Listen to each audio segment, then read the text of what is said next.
As we saw for the case of series resistors, वहां पे current same था ना, तो करंट सेम था तो इसलिए हमने वहां पे जो डिफरेंट चीजें थी वो थी वोल्टेजेस डिफरेंट थे, तो हमने वोल्टेज की फॉर्म में इक्वेशन लिखी, यानी केवीएल इक्वेशन लिखी थी वहां पे। और जहाँ पे पैरेलल रेजिस्टर्स हैं तो पैरेलल में करंट डिवीजन होती है, तो करंट डिवाइड होता है, तो इसलिए हमने यहाँ पे केसीएल की इक्वेशन लिखी, और फिर हमने वहां पे ओम्स को उसके ओम ओम में इक्विवेलेंट में उसको हमने रिप्रेजेंट किया, यानी I1 बराबर दिस के और I1 इक्वल टू दिस। फिर हमने इसको सॉल्व किया तो हमें ये इक्वेशन मिल गई, और इवेंचुअली हमने से ये एक्सट्रैक्ट किया कि V अपॉन आरपी, आरपी मतलब होता है कि पैरेलल इक्विवेलेंट है ऑफ पैरेलली कनेक्टेड रेजिस्टर्स, ठीक है। ये उसका पैरेलल इक्विवेलेंस आएगा इन दो का कनेक्टेड रेजिस्टर्स का। तो हमने फिर इसको इंडिविजुअली ले लिया कि हमें पता है R upon one upon RP बराबर होता है one upon R one plus one upon R two. ये जब रेजिस्टर्स पैरेलल में कनेक्टेड होते हैं तो उनकी इक्विवेलेंट रेजिस्टेंस निकालने का ये तरीका होता है। रेसिप्रोकल में लेते हैं, मैं आपको पहले बता चुका हूँ। तो अल्टीमेटली आरपी की जो वैल्यू आएगी वो बराबर आएगी R1 R2। जब हम इसको सॉल्व करेंगे ना, इसको सिंप्लीफाई करेंगे, तो फिर हमारे पास R1 R2 upon R1 plus R2 की वैल्यू, यानी ये आरपी आ जाएगा। अच्छा, ये आरपी आ गया। अब अगर मैं इसी इक्वेशन को दोबारा कर ले तो आई बराबर है V अपॉन आरपी के, और यहाँ से V की वैल्यू क्या आ जाएगी I टाइम्स आरपी, और आरपी की जगह मैं पुट कर दूंगा ये, तो it will become V is equal to I times R1 R2 upon R1 plus R2 बन जाएगा, ठीक है। तो ये बन गई वोल्टेज की वैल्यू, यानी वोल्टेज हमारे पास ये आ जाएगा। अब जब हम दोबारा जाएंगे इस इक्वेशन की तरफ यहाँ पर, ठीक है, कि फॉर एग्जांपल अगर हमने I1 निकालना है और I1 बराबर होगा V अपॉन R1 के, तो V की जगह हम क्या वैल्यू रखेंगे, ये जो हमने यहाँ निकाली है, ठीक है। करके देखें जरा, हमने V की वैल्यू निकाली है I times R1 R2 upon R1 plus R2। जब आप इसको रखेंगे उस इक्वेशन में कि I1 की वैल्यू बराबर है V अपॉन R1, जो कि इसने यहाँ पे लिखी हुई है, यहाँ I1 की वैल्यू बराबर है V अपॉन R1 के। तो जब आप V की वैल्यू आप प्लेस करेंगे और सॉल्व करेंगे तो R1 से R1 कट जाएगा, क्योंकि देखें इस इक्वेशन में भी तो R1 आ रहा है ना, ये जो R1 आ रहा है, तो चूंकि इसमें भी R1 आएगा तो ये डिनोमिनेटर में वो न्यूमिनेटर में R1 कट जाएंगे, और जब इसको आप रीअरेंज करेंगे, सिंप्लीफाई करेंगे, तो ये बन जाएगा R2 upon R1 plus R2 times current.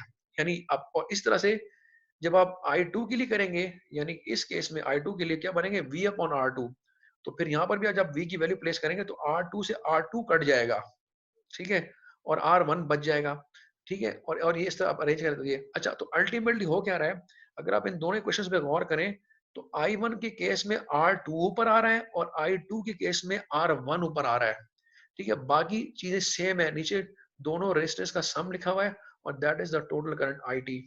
तो I1T एंड I2T का निकालने का तरीका यहाँ से अब मैं आपको समझा देता हूँ, simple in words we can say कि if you want to get to know the value of I1 which is through R1, तो उसका तरीका होता है कि अगर आपके पास टोटल करंट जो इस नोड पे आ रहा है अगर आपको पता होगा, तो आप क्या करते हैं, उस टोटल करंट की वैल्यू को मल्टीप्लाई करते हैं उसके अपोजिट वाली रेजिस्टेंस की वैल्यू से, नॉट द सेम वैल्यू जहां से आप करंट फ्लो फाइंड आउट कर रहे हैं।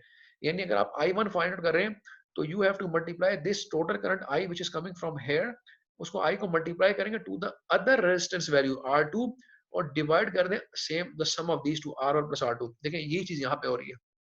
और इसी तरह से अगर आपने I2 की वैल्यू निकालनी होगी तो उस केस में आप same you will consider the same total करने को कब यहाँ आ रहा होगा, I1 को मल्टीप्लाई करेंगे the resistance with the resistance of the other resistor. यानी बस इसमें ये है कि जिस रेजिस्टर के थ्रू करंट गुजर रहा है आपने उस रेजिस्टर को न्यूमिनेटर की उससे वैल्यू मल्टीप्लाई नहीं करेंगे, बल्कि उसके दूसरे वाले से मल्टीप्लाई करेंगे। जबकि पीछे जो हमने केवीएल वोल्टेज डिवाइडर रूल देखा है उसमें ऐसा नहीं था, उसमें तो जिस रेजिस्टर के क्रॉस वोल्टेज आपने निकालना होता था उसी की रेजिस्टर से वोल्टेज मल्टीप्लाई हो रहा था ना। लेकिन यहाँ पर ऐसा नहीं है, यहाँ पे आगे जिस रेजिस्टर के थ्रू हमें करंट निकालना है न्यूमिनेटर में आप टोटल करंट से उस रेजिस्टर की वैल्यू को नहीं, बल्कि उसके जो दूसरा पैरेलल रेजिस्टर की वैल्यू उसको ऊपर रख के मल्टीप्लाई करें। जैसे देखिए ना, I1 की वैल्यू पे हमने ऊपर रखा हुआ है R2, जबकि I2 की वैल्यू हमने रखा हुआ है R1। बस ये फर्क है, everything is otherwise is the same. तो ये दोनों वैल्यूज हमें यहीं से निकाली है, सर्किट से मतलब कि इसको डिड्यूस की है, और ये हमें अल्टीमेटली ये क्वेश्चन मिल गई है। This is what we call the current divider rule, इसे हम कहते हैं करंट डिवाइडर रूल। तो अगर आपके पास इस तरह की कोई भी प्रैक्टिकल सिचुएशन होगी जहाँ पे आपके पास इस तरह दो पैरेलल में कनेक्टेड रेजिस्टर्स हैं और एक करंट सोर्स है, और अगर आपसे कहा जाए I1 या I2 की वैल्यू निकालें, तो you can easily apply this current divider rule to find the value across R1 through R1 और R2, whatever is basically required for the given question। तो ये this is basically as simple as the last quoted divider rule were, ठीक है। तो ये ही आपको ज़हन में रखना है और अगर आप फॉर एग्ज़ाम्पल ये फ़ॉर्मूला भूल जाएँ, तो एट लीस्ट आपको ये मेथड ज़हन में होना चाहिए कि ये फ़ॉर्मूले हमने कैसे बेसिकली एक्सट्रैक्ट किए थे। अगर आप देखें तो इसके बैक एंड पे जो प्रिंसिपल अप्लाई हुआ हुआ है, दिस इज़ द केसीएल। आपने एक्चुअली केसीएल अप्लाई किया था और उसमें फिर आपने करंट्स को रिप्रेजेंट किया in the form of Ohm's law. बस ये चेंज किया है, उसके बाद उसको सॉल्व करते जाएँगे और आसान तरीका याद रखने का ये है कि आपने किस पैरामीटर को रिप्लेस करना है इन द फाइनल इक्वेशन। तो वो पैरामीटर होगा जो कि कॉमन है अक्रॉस एलिमेंट्स। अब चूँकि ये पैरेलल सर्किट है ना, तो पैरेलल में वोल्टेज कॉमन होता है, अक्रॉस एलिमेंट्स सेम होता है। तो आपने उस वोल्टेज को रिप्लेस करना होगा वहाँ से। इस तरह से पिछले केस में करंट कॉमन था सीरीज रजिस्टर में, तो वहाँ पे हमने करंट को रिप्लेस कर दिया विद द अदर एक्सप्रेशन, जो कि इस तरह की एक्सप्रेशन आती है, ठीक है। यहाँ पे इस तरह की आई और वहां पर हमारे पास कुछ इस तरह की वैल्यू आई थी, ये like V naught upon R one plus R two, ठीक है। तो अल्टीमेटली कहने का मकसद ये है कि this is the final outcome for the current divider rule. आपने जिस रजिस्टर के थ्रू करंट निकालना होगा, आप क्या करेंगे, जो टोटल करंट उस नोड पे आ रहा होगा उसको मल्टीप्लाई करेंगे with the resistance of the other resistor, जो कि दूसरा रजिस्टर होगा उससे ऊपर मल्टीप्लाई करेंगे and then you divide that product with the R sum of R one plus R two, जैसे कि यहाँ पे किया हुआ है। इस तरह आई टू के केस में आपने जब आपने यहाँ का करंट निकालना होगा, तो आप टोटल करंट जो आ रहा होगा उसको मल्टीप्लाई करेंगे आर वन से, अपोजिट रजिस्टर की वजह से मल्टीप्लाई करेंगे and divide by the same R one plus R two, it will remain the same right here. तो ये है एक्चुअली करंट डिवाइडर रूल, जो कि आई एम श्योर कि आपको समझ में आ गया होगा। It is not at all complicated, ठीक है। और अदरवाइज अगर आप यहाँ देखें तो ये लिखता है कि v ऑफ t जो है बराबर है वो आर बी। अब यहाँ लिखा, हालांकि ये पहले इसको मेंशन करना चाहिए था ऊपर, ये स्टेप पहले ऊपर लिखना चाहिए था, क्योंकि इस ये दो स्टेप्स तो इससे बेसिकली हमने एक्सट्रैक्ट किए हैं, इसकी वजह से आए हैं। ये वो चीज थी जो ऊपर आनी चाहिए थी इधर पहले, और फिर ये आई वन टी और आई टू का फॉर्मूला आना चाहिए था। तो असल में तो ये वो वी टी है जो हमने यहाँ से निकाला है, इस वाले पॉइंट से, यहाँ से। तो मैं आपको जो बता रहा था कि इसने वो यहाँ पे मिस किया है, वो एक्चुअली इन्होंने यहाँ पे लिख दिया आखिर में कि ये वो वीटी की इक्वेशन बन रही थी, जो फिर हमने यहाँ पे प्लेस की और फिर हमें ये वैल्यूज मिली, I one T I two की वैल्यूज मिली। और current divides in inverse proportional to the resistance है। तो बेसिकली कहने का मकसद ये है कि this is how you can directly apply current divider rule to find the current through any of the parallelly connected resistor. ये इसका एक डायरेक्ट शॉर्टकट है। और जब आप ये कर लेंगे तो फिर आप डेफिनेटली इसको केसीएल के प्रिंसिपल से वैलिडेट भी कर सकते हैं, ठीक है। तो इसके बाद और हमारे पास मजीद इसमें कुछ नहीं है। ये सारी चीजें आप पढ़ चुके हैं, करंट डिवीजन के बारे में पढ़ चुके हैं, ठीक है। तो और बाकी आखिर में एक सोर्स एक्सचेंज है, वो इतना इंपॉर्टेंट नहीं है, वो उसको छोड़ देते हैं, ठीक है। अब सोर्स एक्सचेंज में मैं आपको कभी वक्त मिला तो बता दूंगा, लेकिन ये इतना इंपॉर्टेंट नहीं है। ये तो यहाँ तक हमारा टॉपिक था करंट डिवीजन का, ठीक है। ये हमने पढ़ लिया है, करंट डिवाइडर रूल और वोल्टेज डिवाइडर रूल। ये आपको प्रैक्टिस करने होंगे, आपको समझने होंगे, थोड़ा सा इसको गो थ्रू कीजिएगा बाय योरसेल्फ, और then I hope you will be able to understand it properly. अभी भी अगर कोई कंफ्यूजन है मुझसे पूछ लें, अदरवाइज इसमें एज सच कुछ है नहीं।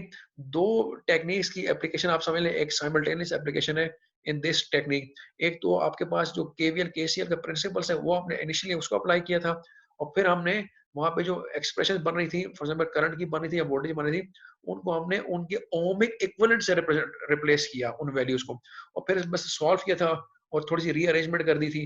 तो हमारे पास ये आई वन आई टू की इस केस में वैल्यूज आ गई थी, और वहां पे वी वन वी टू की वैल्यूज आ गई थी। तो it is I guess not at all very difficult to understand. तो that is the end of the lecture, बस यहाँ से मैं रोक रहा हूँ, ठीक है। इसके बाद हमारे पास और कोई फर्दर इसमें नहीं है। तो ये by the end of this lecture मैंने आपको जो देखें, जो फंडामेंटल सर्किट एनालिसिस की टेक्निक्स हैं, वो मैंने आपको सारी बता दी हैं। अब इसके बाद जो इससे ऊपर की चीजें होती हैं, जो कि इलेक्ट्रिकल इंजीनियरिंग के स्टूडेंट्स पढ़ते हैं, तो कभी फ्यूचर में कोई आपने कोई ऐसा कोर्स लिया, लेट्स सपोज अगर आपने कोई में से कोई लेता है, फ्यूचर में एक कोर्स आएगा बेसिक इलेक्ट्रॉनिक्स का, उस बेसिक इलेक्ट्रॉनिक्स के कोर्स में आपको एटलीस्ट ये सारे फंडामेंटल्स पढ़ने नहीं पड़ेंगे, यानी जस्ट आपके जहन में होंगे कहीं बैक इन द मेमोरी, और आप बड़ा क्विकली इसको रिवाइज कर पाएंगे। क्योंकि अदरवाइज ये होता है कि अगर आपका बिल्कुल बैकग्राउंड ही नहीं है ना, तो फिर आपको इलेक्ट्रॉनिक के सर्किट जो होते हैं, इलेक्ट्रॉनिक सर्किट्स को उनको एनालाइज करने में बहुत मुश्किल होती है। तो वो मैंने जो फंडामेंटल एनालिसिस टेक्निक्स ही वो मैंने आपको सारी बता दी हैं। तो होपफुली आप में से फ्यूचर में कोई भी अगर बेसिक इलेक्ट्रॉनिक्स का कोर्स लेगा, तो उसको एटलीस्ट ये सारी फंडामेंटल टेक्निक्स पता होंगी, उसको ये दोबारा से पढ़नी नहीं पड़ेंगी, होपफुली, ठीक है। जस्ट आप क्विकली रिवाइज़ करेंगे और आपको सारी चीज़ें याद आ जाएँगी और बस फिर यही चीज़ें आप वहाँ अप्लाई करेंगे। तो that is the end of today's lecture. और अब मेरे पास मज़ीद इसके अलावा आज के लिए कुछ नहीं है। तो आई गेस मैं अब आपसे सबसे कहूँगा कि आप सब अपनी प्रेज़ेंट मार्क कर दें ताकि जी, जी, आप प्रेज़ेंट लिख दें बस मैं आपकी अटेंडेंस मार्क कर दूँगा। All you guys mark your present, just right present, nothing else. और इसके अलावा ये है कि ये लेक्चर स्लाइड्स ऑलरेडी आपके पास एलएमएस पे अवेलेबल है और जो हमारी रिकॉर्डिंग है ये मैं एलएमएस पे अपलोड कर दूंगा, इसका लिंक दे दूंगा आपको। तो अगेन मैं कहूँगा कि प्लीज़ अपने पास जाके वहाँ पे एलएमएस की रिकॉर्डिंग जरूर जाके चेक किया करें, उसे देखें। अगर आपको कोई प्रॉब्लम हो रही है ना तो वहाँ से आपकी कन्फ्यूजन दूर हो जाएगी। Please write present if you are present. अपने बस सिर्फ प्रेजेंट लिख दें, नाम वगैरह लिखने की जरूरत नहीं है।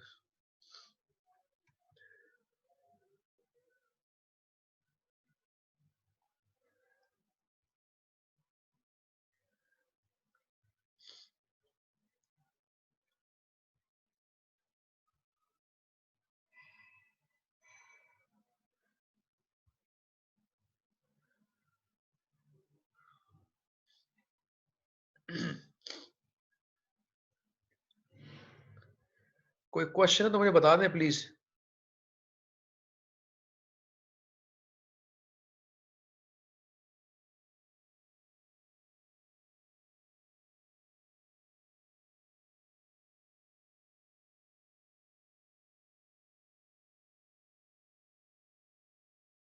अच्छा, जितना हमने पढ़ा है ना अब तक, आज तक जितना हमने पढ़ लिया है इस वीक में, ये तमाम का तमाम आपके मिड में शामिल है, ठीक है? तो आपने अपने मिड के पेपर के लिए इनको प्रिपेयर ज़रूर करना है। ये जितना हमने आज तक पढ़ लिया है क्योंकि आपका मिड प्रोबेबली नेक्स्ट वीक से होगा, ठीक है? तो इसलिए जितना आपने आज पढ़ लिया आज तक इस वीक में हमने जो कवर कर लिया है, ये सारा आपके मिड में शामिल है। आपने इन सब तमाम चीज़ों को प्रिपेयर करना है। और फिर वाइवा भी होगा, आप याद रखिएगा, आपका मिड में वाइवा भी होना है। ये हो सकता है आपको पता चल गया हो, क्योंकि अब आपका ऑन कैंपस तो पेपर नहीं हो सका अनफॉर्चुनेटली, लेकिन चूँकि अब ऑनलाइन पेपर होगा तो उसमें आपका वाइवा भी कंडक्ट होगा। इसलिए you all have to be very well prepared for it. Okay, I guess we are all set to say goodbye to each other. Thank you very much and see you in the next session. You all take care and Allah Hafiz. क्या kindly mark my attendance? I was there. Okay, okay, ठीक है, ठीक है। आप present तो लिख दें यहाँ पे, अपने नाम से प्रेजेंट लिख दें बच्चे।